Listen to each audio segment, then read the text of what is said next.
And why do I not believe that? I can identify two of the people behind you. Magka-batch po tayo, Miss Guo.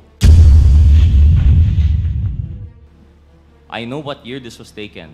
And they have a description of you. Nung pumasok ka po sa Grace, napaka-thick po ng accent ninyo. Mandarin lang ang kaya niyong salita. But you were very friendly and you were very makulit. And that's why they had a hard time to forget you, even though hanggang grade 3 ka lang daw po doon. In fact, they called you Ping. Ping po yung nickname niyo dito. Does Mr. Yang have an interpreter? You're the interpreter? Okay. Mr. Yang, you need an interpreter? Yeah. So, siya yung interpreter mo? Siya. Okay, thank you. Now, we'll proceed with the interpolation. The first to interpolate is, let me just get my list. The first in the list is Congressman Rodge Gutierrez. You have 5 minutes, Congressman Gutierrez. You're recognized. Thank you, Mr. Chair. Mr. Chair, as much as we would like to interpolate si Mr. Yang, I'd like to clear a few things po, especially in light of the Matrix with some of our resource persons from last time. Because I think of note talaga po sa ating Matrix is that it seems to be a parallel operation. Nakita po natin na yung first parts of our Quadcom we're only scratching the surface. Itong mga POGO operations pala happening in parallel is only the initial, and it's the lower level actually. And now we're moving up. But before we move on with Mr. Yang, I just have a few questions. Kasi nga po, nakita natin, parallel po based on the Matrix. For example, I'm sure there are many more POGO operations, pero parallel po yung sa Porac and yung sa Bamban. So that, Mr. Chair, I'd like to direct my first question to Ms. Ong and to Ms. Guo. Ms. Ong, you had said before that kilala niyo po si Ms. Guo. Tama po ba? Yes po, Mr. Chair. And in what capacity po yan, Ms. Ong? Nakilala ko lang po siya dahil kay Wesley Go po. Si Wesley Guo is supposedly your boyfriend po. Tama po, Mr. Chair. Yes po, Mr. Chair. And you've met Wesley Guo how po? Somewhere in Binondo po. In Binondo po. Pero si Wesley Guo, the brother of Alice Guo, Mr. Chair, may I direct my question to Miss Alice Guo? You mentioned po you lived in Tarlac for most of your life po. Tama po ba? Yes po, Mr. Chair. So from age 0 to, you claim to be 38 po, no, Miss Guo? From 0 to 38, talagang residence po ninyo is Tarlac? Yes po. Have you at any point in time found yourself in Binondo? Binondo, never naman po ako tumira sa Binondo. Never tumira. But you visited Binondo po ba? Yes po. For what purpose po kaya yan? Minsan mamasyal, minsan may bibilhin. Opo. Okay. So from there, would you have an idea of the circumstances surrounding the meeting of Miss Ong and your brother, si Wesley? Sorry po, one more time po. May idea po kayo kung paano nakilala si Wesley, si Miss Ong? Wala po, Mr. Chair. Tapos, so sariling lakad niya po yun, yung sa Binondo, and then they met? Yes po. Okay. I direct my questions again to Miss Ong. So you say you're in a relationship with Wesley. Ano po yung birthday ni Wesley Guo? February 23. Feb 23? Yes po. That would peg him, what year po? 1990... wait, bilangin ko lang po. Mr. Chair, do we have anyone who can confirm the date? Because my data says otherwise. I think... Perhaps, Mr. Chair, I can ask the Bureau of Immigration. They might have the documents po, no? Mr. Chair, directing my question to the Bureau of Immigration, anong birthday po ni Mr. Wesley Guo based on his Philippine passport?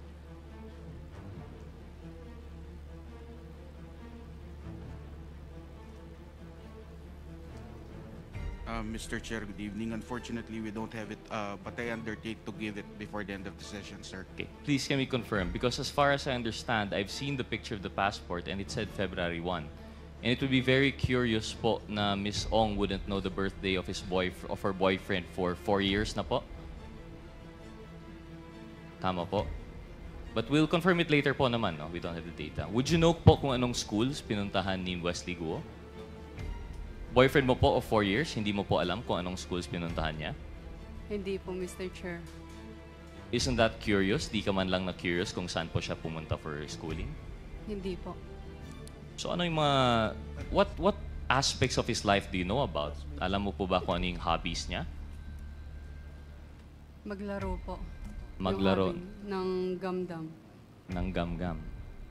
Ng Parang robot. robot. Yun lang po. And the nature of his work, are you familiar po? No po. Hindi rin. So as supposedly a couple from 2020 or 2021, hindi mo po alam yung school niya, hindi mo po alam yung interest niya, and I'm pretty sure hindi mo alam yung birthday niya. So that's what I'm trying to point out here, Mr. Chair. I do not believe in the story that Miss Guo and Miss Ong know each other through the brother. In fact, I believe the matrix more, in which what binds them is their work relation through Mr. Duan Renwu and Mr. Xiang Chi. And in fact, I would, if there's anything that I would change with the matrix, I would say that dapat si Duan Renwu and si Xiang Chi should be in the middle between the two, because he is the link that binds. Because, Mr. Chair, I'd like to ask again, between the two, between Baofu, which I think, Ms. Guo, ano po yung relation po natin sa Baofu? Your Honor, after po ako nag-divest, wala na po kami relationship. Oh, but prior po, you were an incorporator. Prior po, Baofu, landowner.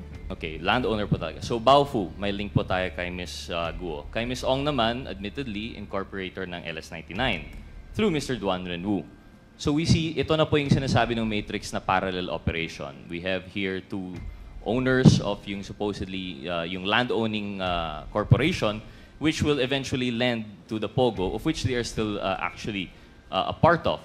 Yung si Mr. Duan Renwu, if I remember, is ninong po ni Ms. Ong. Is that correct, Ms. Ong? Yes po, Mr. Chair. And admittedly, si Mr. Duan Renwu, kilala rin po ni Ms. Guo. Is that correct, Ms. Guo? Your Honor, nakilala ko po siya through Cassie Lee. Through Cassie, allegedly. You met Cassie through the boyfriend na hindi niya nga mabanggit kung anong school or anong birthday. But admittedly, you know si Mr. Duan Renwu, who you were seen together abroad when you escaped the Philippines. Is that correct, Mr. Chair? Mr. Chair, na-met ko po siya nung sinama po ni Cassie sa amin. Oh, pero kasama po ninyo abroad. Indonesia po ba yan or Malaysia? Hindi po kasama. Na-met ko lang po siya dahil sinama po ni Doon, Cassie. tayo doon. And Mr. Duan Renwu and Mr. Zhang Chen naman, paano mo po kilala, Miss Guo? Siya po yung nag-arrange ng hotel nyo, di ba? Your Honor, hindi ko po kilala si Jiang Jie. Hindi nyo po kilala. Pero in-arrange lang po yung hotel nyo. Hindi po siya nag-arrange ng hotel namin. Hindi ko po siya kilala. Hindi niyo po kilala. Okay, we'll come back to that. So, si Mr. Duan Renwu and si Xiang Che, na president of LS99, dito po natin nakikita in parallel po yung nangyayari sa kanila. And why I find it hard to believe, for example, yun, yung kwento ni Miss Ong na kilala niya si Miss Guo through the boyfriend, di naman lang masubstantiate. And kay Miss Guo naman, although this might be hearsay for the committee, pero ako po personally, I hope you'd understand, di po ako naniniwala sa story na kayo po ay sa Tarlac from 0 to 38. Actually, Mr. Chair, can we ask the committee if naka-ready po yung photo? It was already shown before, pero yung class photo po ni Miss Guo. Secretariat.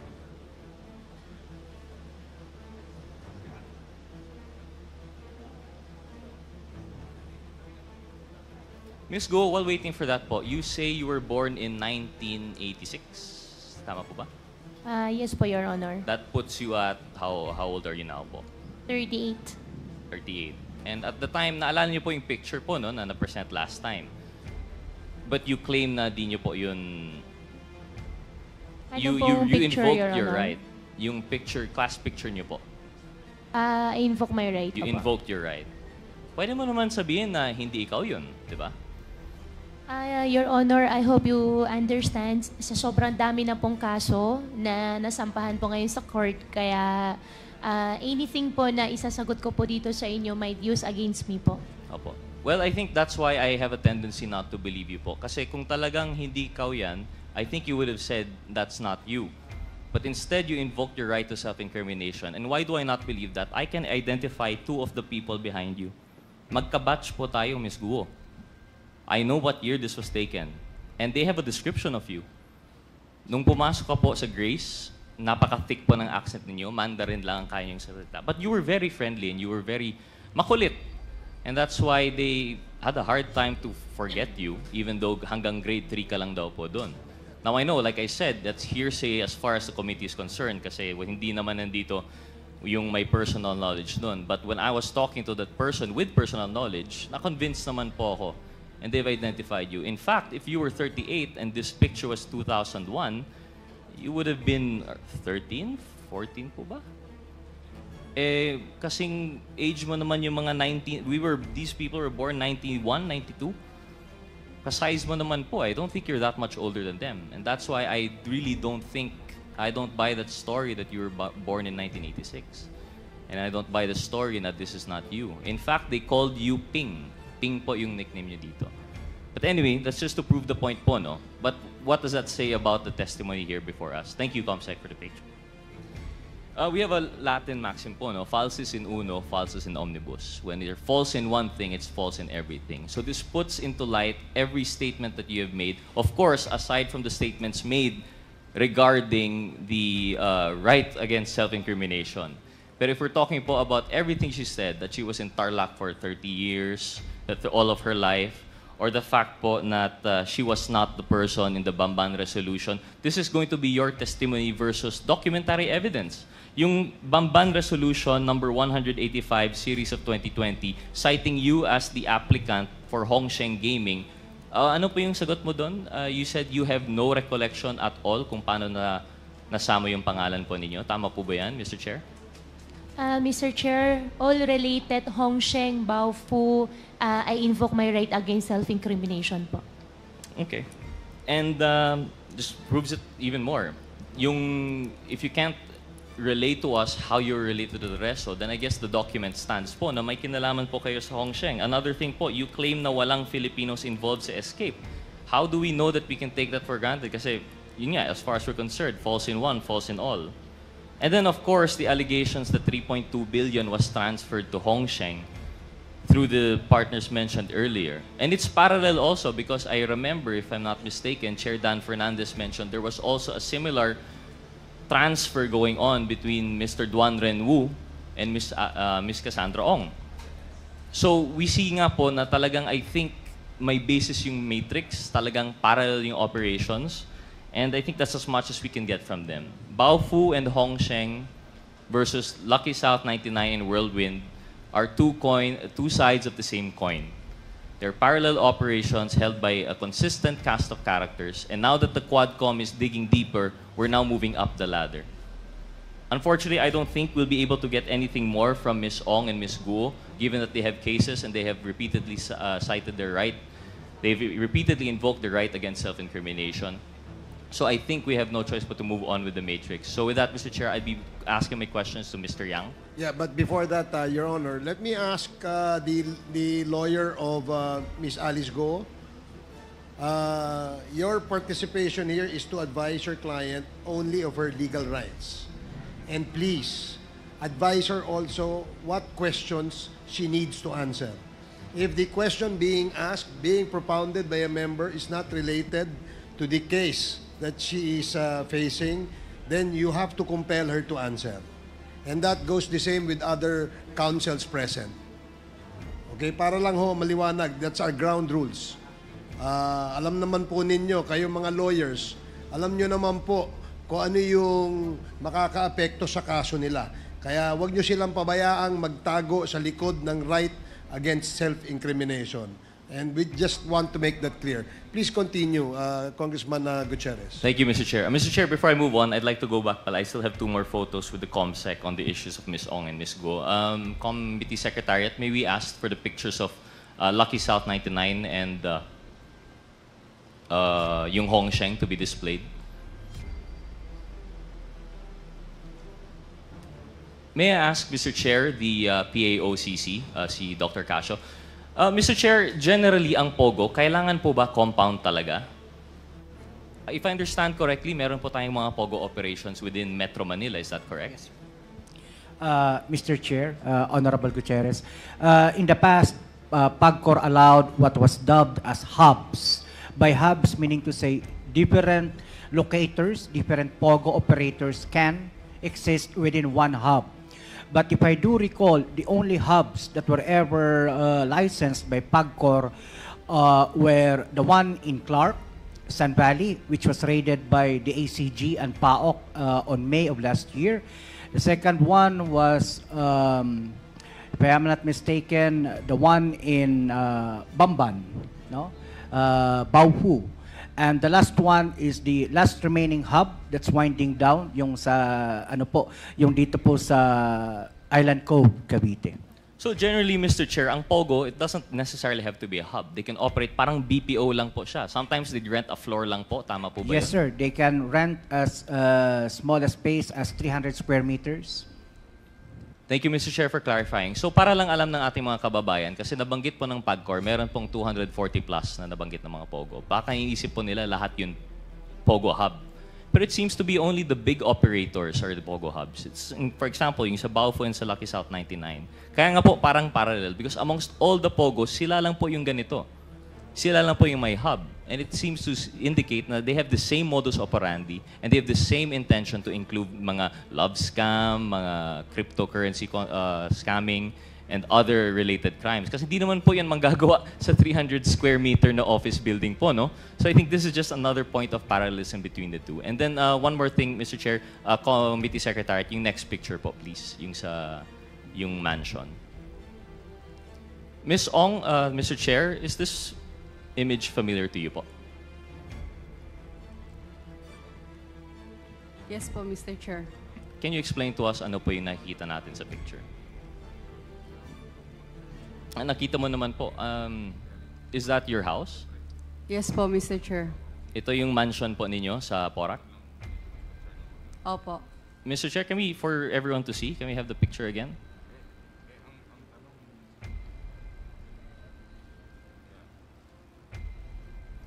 Ms. Ong, gano'ng kalaki po yung inyong property dito?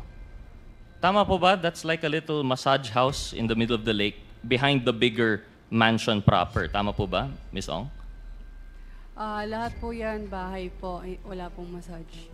Wala massage. Yung gitna. So Yes lahat po. yan bahay. So yung gitna. Opo. So gano'ng kalaki po itong property nyo? Yung lot po is around 3 hectares po. 3 hectares yung lot. And Yes all po. of this at the tender age of 24. Would you care to substantiate how you made your money out of this? Lahat po yan na-inherit po ba, Mr. Chair? Mr. Chair, I invoke my right. You po. invoke your Pasensya right. na po Of kasi course. meron pong kinasa sa akin. Kasi nga po, kahit yung reasoning na binigay mo last time na 35 million per month, hindi rin yun tama eh. Kasi at 35 million per month na you would make out of the 70,000 hectares that you were renting out, that's only still just 35 million, which wouldn't account for the billions of worth. Sabi niyo po, wala po kayong inutang to make yung phase 1, phase 2, phase 3, not including itong mansion po ninyo. Because the truth of the matter is, based on the reports, if we're to believe, this is actually bahay ni Mr. Duan Renwu. Hindi naman po ito sa'yo. You're going to invoke your right or you're going to deny it, that's fine, Ms. Ong. But I'm just presenting it for the facts that the unbelievable story of rags to riches at 24 through inheritance from your mom, based on nothing more than the right connections at the right time, parang sobrang unbelievable po. We are more inclined to believe these parallel operations in which at the center is Duan Renwu and everyone else going up. So with that, Mr. Chair, I'll conclude na po yung kay Ms. Ong and kay Ms. Guo. I'd like to go on po as we go up with the ladder kay Mr. Yang. Thank you, Committee Secretary, for the picture. To DS. Mr. Chair, I just have a question, just out of curiosity, if I may. With the indulgence of Congressman with indulgence of Congressman Gutierrez. Comsec, pwede mo ba maibalik ulit yung bahay ni Ms. Cassie Ong?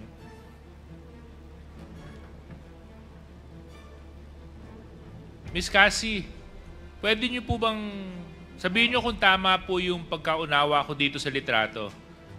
So meron pong lake at yung bahay po ninyo ay yung nasa gitna. Tama po ba yun? Can you go back? Yung bahay po, yung bahay, Comsec. Yung bahay, Comsec. Prior picture, please. Yan. Yeah. Excuse me. Yes? Yes po. Yes po, Mr. Chair. So yung bahay po, ano po yung nasa gitna ng lake? Bahay po.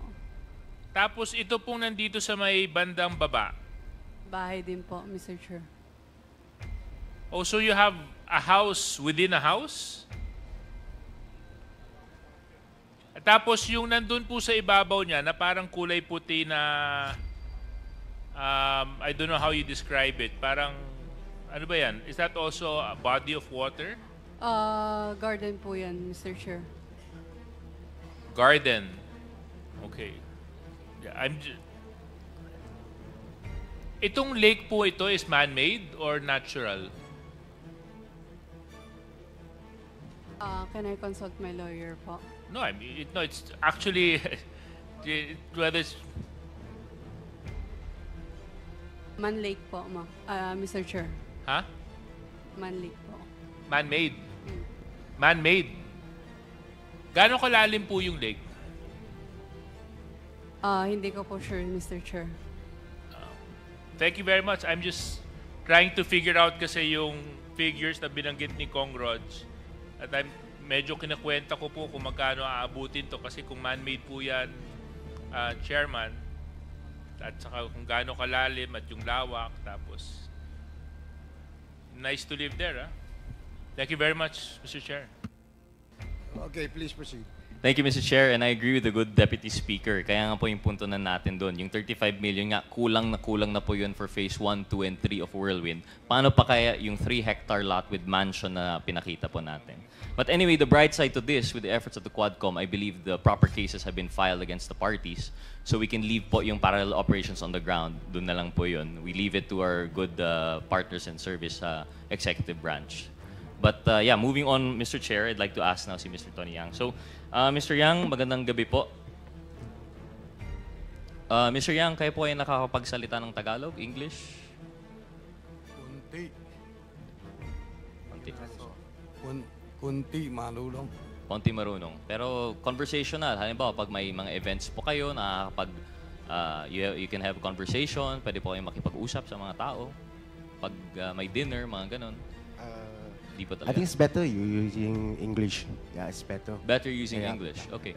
Mr. Yang, good evening. So you can speak better in English. Are you able to have a casual conversation in English? No, actually, I am the interpreters. You're the interpreter right now. But my question stands. Is he able to have a casual conversation in English, Mr. Chair? 就是你说的东西，就是可以回答用英文回答吗？我不会不懂的。 No casual conversation. Mr. Chair, can we, through the Secretariat, can we have my next 3 photos, please? Mr. Chair, Mr. Chair, Mr. Chair. Point of inquiry lang, Mr. Chair. Would it be possible to ask the translator to speak into the mic when he tries to translate to Mr. Yang so that we can also hear? Okay, thank you. Okay, sure. Thank you. Thank you, Mr. Chair. Please proceed. Thank you, Mr. Chair. The first photo, please. Yung una. Is that the first? Okay. Mr. Yang, through the Honorable Chairman, is that you in the picture? 就是他问你在图片里面那个是不是你？是不是他的 Yeah, it's he. It is. Do you recall Do you recall what event was transpiring here? 就是他问你在这里是举行了什么活动啊，还是就干嘛的？当时那个三家钢铁厂给 BBD 里面签那个租那个地，租地的 OK 行。Okay. I think it's during some rentals for the place. Yep. I'm sorry again, Mr. Chair. 开发区吧，经济开发区 BBD Is for renters for the DPTs. The ones using DPTs. 就是开发区吧，开发区，经济开发区，经济开发区。有经济开发区。Mr. Chairman, point of clarification lang, Mr. Chairman. With the indulgence of Congressman Gutierrez. Yeah, with the indulgence of Congressman Rodge. I believe the translator is the son of Michael Yang. Are you the son of Michael? Oh, Tony Yang? No. You're not the Actually, son? no. I come from Pao. What is your... you're from Pao. Yeah. So you're the translator of the Pao, of Pao. not of Tony Yang. Yeah, it's Sige, not you can Tony. proceed. Thank you so much. Please proceed.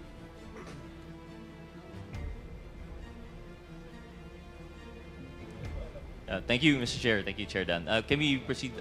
So can we have a clarification? What was the event? Okay. Which one? This one? Yeah, that event. Okay. Actually, I think how do we process? Like, maybe he will rent us the place, and then for He was that renting a size- place. yeah. So is it right to say this was a signing of a memorandum of agreement? Yep. Oh, can that's we right. ask him? Is this the signing of a memorandum of agreement with Vividec? That's right. 租地。 He's rented the, I think it's the hectares, the place of hectares. Please. Mr. Chair, can we ask Mr. Yang to point kung sino po dyan yung translator niya? Can Mr. Yang point to us who in that picture is his translator? In that particular event.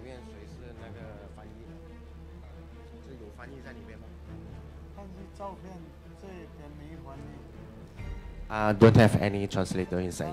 No translator, Mr. Chair. So how would you converse with these people who you're having a deal with?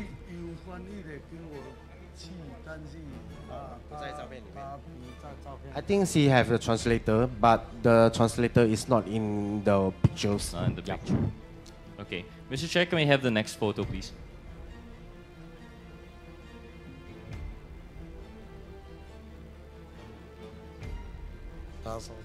Mr. Chair, we have here a picture of a private meeting of Mr. Yang and the ex-PNP chief. Can you point to us, Mr. Yang, of sino po dito, who here is your translator? OK，他就是问你，在这里面哪一个是你的翻译？这里面也没有我的翻译。Yeah, it's not inside the pictures. Don't have any. What, you have a translator translator in that don't have- meeting? yeah. No, but does he have a translator during the meeting? He have a translator, but the translator is not in the pictures. Not in the picture. Yeah. Okay. Next picture, please. I believe this is an event in CDO. Mr. Yang, do you recall this event? 就是这个的话，你是参加什么活动还是什么的？还是这张应该是那个，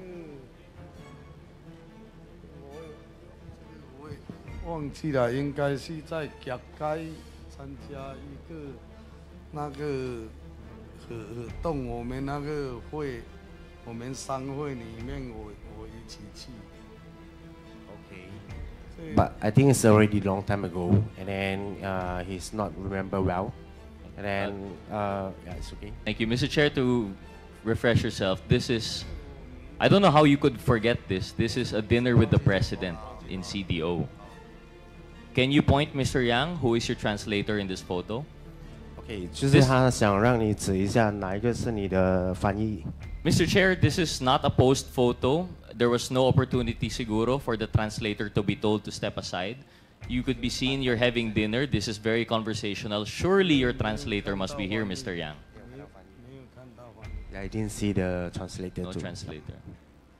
I have difficulty believing after how many years in the Philippines that you are unable to carry a conversation. As the pictures have provided, I believe that you, Mr. Yang, are able to speak Tagalog, Bisaya, or English, one of those languages in which you could talk with all of these people you're having meetings with. OK，就是他意思是说你在这里生存了差不多20几年嘛，然后就是说你肯定懂一些大家老语或者是英文之类的，不然的话你要在这里怎么生存，怎么去跟他们沟通？就是那个一般的，就是口头语这个听会听，有些说就是说不准。Okay, I think he explained it. He can just listen some Tagalog, but just Kontilang, and then maybe if he want to speak, just Kontilang too. Yeah, but for hearing, it's okay for that. Yeah, maybe he will understand it. Thank you, Mr. Chair. We have no way to prove that na lang po, no? So we'll just take what he said for granted, but I just want it on the record that these photos show no translators on. Before I proceed with my questions of Mr. Yang, I'd just like to inform Ms. Ong that your boyfriend's birthday is February 7. You might want to remember your boyfriend of 4 years, yung birthday niya, Feb 7. Malapit po sa Valentine's. So, Mr. Chair, proceeding back again with Mr. Yang. So, inaamin nyo, you admit that you are a Chinese citizen hailing from the Fujian province? 哦，他问你是中国籍的，是福建，你的家乡在福建是吧？是。Yes. And you, Mr. Yang, you are brothers with Yang Hongming, also known as Michael Yang. 就是你是杨洪明的哥哥和麦克样的哥哥是吧？兄弟。是。Yeah, right. And you are also brothers with Yang Hongjiang, is that correct? 就是杨洪江也是你的兄弟是吗？对。Yes, right. Mr. Chair, can Mr. Yang tell us where his brothers are now? 就是他问你，就是说问你的兄弟都在哪里？现在目前是在哪里？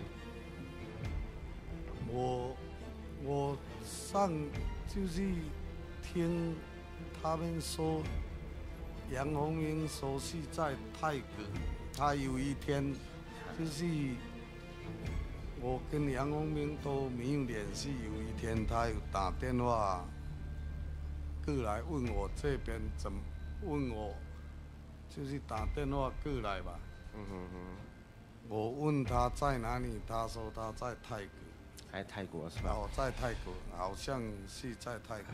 Okay, maybe in Thailand, and then when some days the brother is calling him and then ask for, yeah, maybe for how is good or anything, and then he say he's in Thailand that times. So, Mr. Chair, you're still in close contact with your brothers. This is both Michael Yang and Hong Jiang. 你还有跟他们保持很亲密的联系吗？没有，我一直来菲律宾，我就跟杨洪明都跟杨洪明都没什么联系。Okay, actually when he in Philippines here, after in Philippines, and then I think the relations is not good, and then it's less for contacts. Yeah. Thank you, Mr. Chair. Well, in that case, Mr. Chair, one more question on Michael Yang. You must be aware of the allegations that Michael Yang is related to Pharmaly Pharmaceutical Company. In fact, he was the financer. Are you aware of that, Mr. Yang, through the Honorable Chairman? 就是他问你知道，就是你们现在sorry, come again the questions.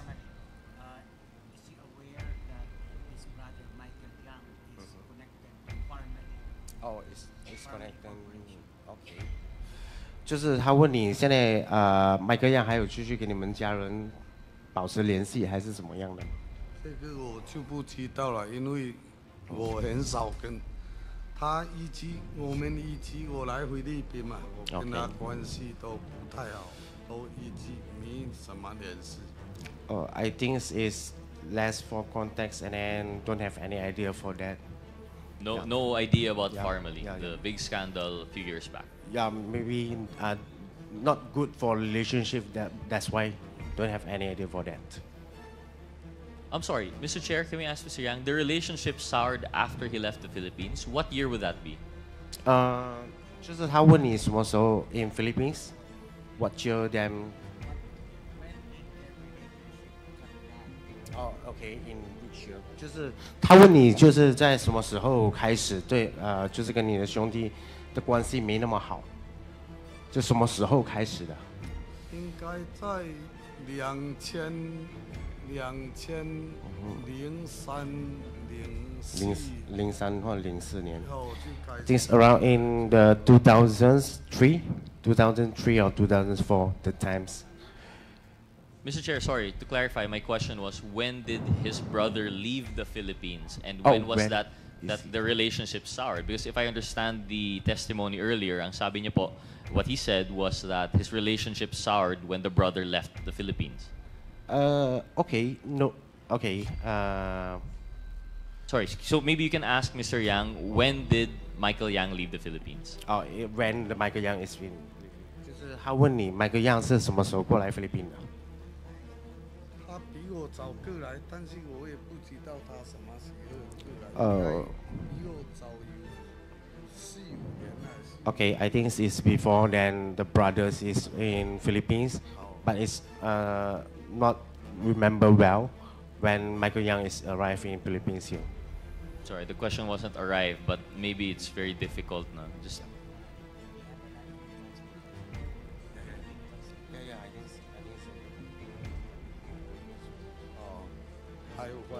Mr. Chair, if I may, I was informed that the official translator of the House has arrived, Miss Caroline. So she's a Filipino-Chinese. I guess the conversation, the interpretation would be much better. So, she's the new interpreter. I was informed by the Secretariat, Mr. Chair, that she is the officially designated translator of the Quadcom for this purpose. Okay. I was hoping that she could help us translate what the translator is saying. Thank you for coming here. Chairman, Mr. Chairman. Yes, Congressman I think Fernandez. Tony Yang understand what we are talking about. You laugh. Now we don't understand. Okay, Mr. Chairman, before we proceed, may I ask Attorney Casio, I hope you, with the indulgence of our members, no? Attorney Dr. Casio, your group apprehended Tony Yang, am I right? This was a joint operation with the Yes, Bureau of I know. Immigration, Your Honor. But during the apprehension, you were talking with Tony Yang, am I correct? Not necessarily. The Bureau of Immigration agents read him his rights, Your Honor. So, nagkakausap sila? Narinig niya nag-uusap sila? Yes, sir. I was there. So, nakakapagsalita siya ng Tagalog? Naiintindihan niya Tagalog? Tumatango po siya. Yes, yes. So, we don't need to interpret anymore kung naiintindihan ni Tony yan. Ikaw, intindi aming salita? Oo. Naiintindihan mo kasi sumasagot ka eh. Di ba yung kanina when we were talking, I noticed lang Tony Yang. Tony Yang, makinig ka. Makinig ka. Kasi kanina lang, may joke si si chairman eh, and you laugh. Alam mo, Tony, ako, artista ako eh. I know who's acting or not eh. Ha? Tony, makinig ka sa akin. Naiintindihan kita. Naiintindihan mo ako, di ba? Konti. Okay. So, yung mga salita namin, naiintindihan mo, tumatawa ka, smile ka, sumisimangot ka. Di ba? Kita namin eh. Di ba? And we will be reminding you. Remind namin ikaw. Pag ikaw, hindi, sabi totoo dito, ikaw, contempt, kulong dito. Ha? Yan. Naiintindihan niya eh. Naiintindihan mo. Huwag mo na kaming pahirapan para mabubilis yung communication. Mr. Tony Yang, we're not here to pin you down. You just tell the truth. When we heard you talking in the Senate, I heard you. Naiintindihan mo eh. Sinasabi mo lahat eh. Open ka. So there's no more denying of trying to translate anything anymore. Huwag ka na mag-translator. Intindi mo lang, umuho ka lang hindi. Ask your lawyer, okay? Intindi? Ay, nako. Okay, 他们说你只要说出真相，然后其实你不用那个翻译来帮你翻译的，因为你能听得懂他们在说什么，所以你只要回答是还是不是，然后你可以问你的律师，这样就可以吗？我真的很多听不懂。There are a lot of things that I cannot understand. Kasi Tony, 21 years ka, 2001 ka pa dito.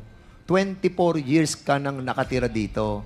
Imposibleng hindi mo naiintindihan ang mga sinasabi namin. Di ba? 24 years ka na.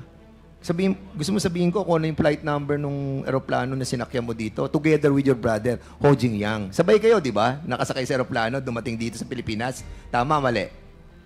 Tama? Okay. Ang galing nito. Go ahead. Okay. Rodge, kindly wrap up, please. Okay. Sige, Mr. Chair. Well, siguro I'll just conclude na lang po with the question on the brothers. Now that we have a proper translator, I'm hoping. Mr. Chair, I'd like to repeat the question earlier. Mr. Chair, Mr. Yang, your brother Michael Yang, what year did he leave the? When did your relation sour with Michael Yang? OK，请问一下，你跟您大哥的弟弟呢？你跟弟弟的关系什么时候就是开始没有那么好？我们在我来菲律宾的，我过来菲律宾的差不多3、4年，我们就很少，就关系都不太好。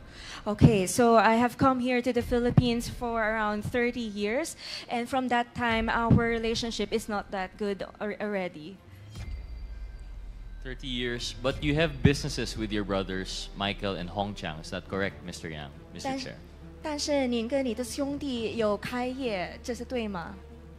开什么业？开业，跟他们一起开业。没有啊。没有开公司吗？没有，他们做他们的，我做。No, I don't have any partnership or company together with them. I only do my own business, and they do their own business. Can you explain to us your relation with Michael and Hong Chang in relation to the Yangtze group of companies? 能不能跟我们解释一下你跟您弟弟还有红厂的关系？就是根据这个杨子的公司。杨子。Yes, I believe there's Yangtze Group Trade Co., Yangtze River Economy United Development, Yangtze Pharmaceutical Group, Yangtze River International Group, HK Yangtze Group International, Yangtze River Pharmaceutical Group, Yangtze Rice Mill. I think you like the word Yangtze. 这个杨子的公司有很多集团，对吧？那没有，不是。不是吗？因为这些都是跟他们一起开业，对吧？不是。No, it's not. No, it's not. No I'm not relation. involved. I'm not involved. No. Not involved. Thank you, Mr. Chair. Going back, Mr. Chair, to your birth certificate, you admitted that this was not authentic. OK，关于你的出生证，你承认过，这个出生证不是真的，对吧？对。Yes, I admitted that it's not authentic. Mr. Chair, can you care to explain what are the circumstances surrounding your birth? How did you acquire a PSA certificate? 请问一下，您是如何得到这个出生证呢？我过来菲律宾应该，差不多2、3年，我爷爷弄来给我的。So when I went to the Philippines, 外公。Okay, when I went to the Philippines around after 2 to 3 years that I came to the Philippines, it was my grandfather, specifically my maternal grandfather, who helped me come up with this birth certificate. And you acquired this birth certificate to, I would assume, facilitate your purchase of businesses and land in the Philippines? 所以你有了这个出生证，就是为了对你开业比较方便，对吧？对，当时我爷爷给我说，就是给我做这个，我想他有给我说以后就是可以长期在菲律宾发展，可以做那个申请营业执照，可以买房子这样。Okay, buy some properties. Okay, so during that time, it was my grandfather's plan or maybe decision, so that if I plan to open up a business here or to develop here in the Philippines for the long term, I would be able to use this. And also, for example, if I want to buy some lands or properties, and also to gain some business permit, I would be able to use this birth certificate. Mr. Chair, at the time that you acquired this PSA birth cert fraudulently, you were 34 years old, is that correct? 当时你获得这个出生证，你是34岁，对吧？我忘记了，反正我到卡家园差不多应该是大概3、4点，我爷爷弄给我。反正那么久了，我也大概应该是我去那边2、3年还是3、4年。大概2-3年。Okay, so I have actually forgotten my exact age when I got that birth certificate. But what I know is that it was around 2 to 3 years that I came here to the Philippines that I was able to get that birth certificate. Yes. Well, based on records, if it's to believe, you fraudulently acquired and registered your birth at the age of 34. So at that time, you were already of legal age, and your grandfather, your maternal grandfather, couldn't have coerced you. You acquired a fraudulent birth certificate of your own volition, Mr. Chair. OK， 当时你已经34岁了，所以你有这个权利为自己做出决定。比如说，你知道这个出生证是假的，所以你可以就是为自己这个出生证而愿意还是不愿意做出这个出生证。当时我过来这边刚开始，我也什么都不会说吧，但是我外公自己的亲人哦，他弄这个，他帮我弄这个，我想他是想我在这边就是可以长期在菲律宾发展下去吧，应该是也是为我好吧，哦。Yes, because I do not know how to speak English, so I am not aware of what will happen with the birth certificate. But what I know is that it must be my grandfather's decision to get me the birth certificate, and because he's thinking that I could develop long-term here in the Philippines. Okay. Thank you. Mr. Chair, just a final questions before I yield to other interpollators. Are you aware of Filipinas 168 Shopping Mall, Inc. in 168 Shopping Mall. 请问你对这个168的商场很熟吗？168商场，你不知道？我不熟，不知道。I'm not very aware of it. It would show in the records that Tony Yang, Antonio M. Lim, and Yang Hongjiang are incorporators.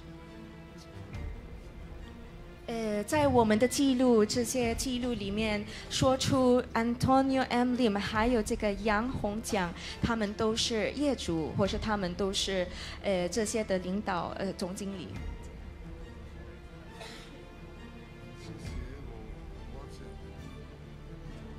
168，我也不大清楚会不会说是打包他们有，不是在事务吧？事务会不会他有一个商场，好像叫168还是什么，我不大记得。反正他们有弄商场。So I'm not aware of this 168. Maybe it is a mall in Cebu. There's a number like 168. So I'm not really very clear about it. Actually, it was incorporated in Davao. But anyway, I'll ask one more corporation. Is Mr. Yang aware of Yisan Fa Development Corp., in which Antonio Lim, Yang Hongming, and Yang Hongjiang are all incorporators? 再问你一个关于这个易三发这个集团，这里有说，他们的业主都是杨洪明先生，还有杨洪江先生。杨洪明、杨洪江。对。那我不知道，我真的不知道他们这些公司怎么样。I really don't know this company. No, I don't know. Thank you. Mr. Chair, I had a few more questions, but in the interest of time, I'll just mention it for the record and that maybe we can verify at a later time. In addition to these two companies mentioned, and of course the Yangtze Group, I believe we have the papers for that, but we'll just produce it in a later time. I'd also like to mention that his name appears for DCLA Plaza, KSM Shopping Co., and Yesanfe Development Corp. So it's very difficult to be questioning this witness, Mr. Chair, given that it's either he is choosing outright to lie or he is feigning it behind this language barrier. But that's just a manifestation. With that, Mr. Chair, I will yield to other interpollators. Thank you very much, Mr. Yang. Thank you, Mr. Chair. Gutierrez. Can you relay to him what the Congressman Gutierrez said? OK，他刚才说的就是，其实您名下的集团还有很多，例如有这个 TCLA， 还有 KSM， 还有这个138。但是，如果你不说你不是这里的业主，那我们没办法，就是来证明。那不知道您是不是说出真相，还是只是在假装不知道这些公司？我是真的不知道，真的不知道。I really don't know them. I really don't know. Okay, thank you.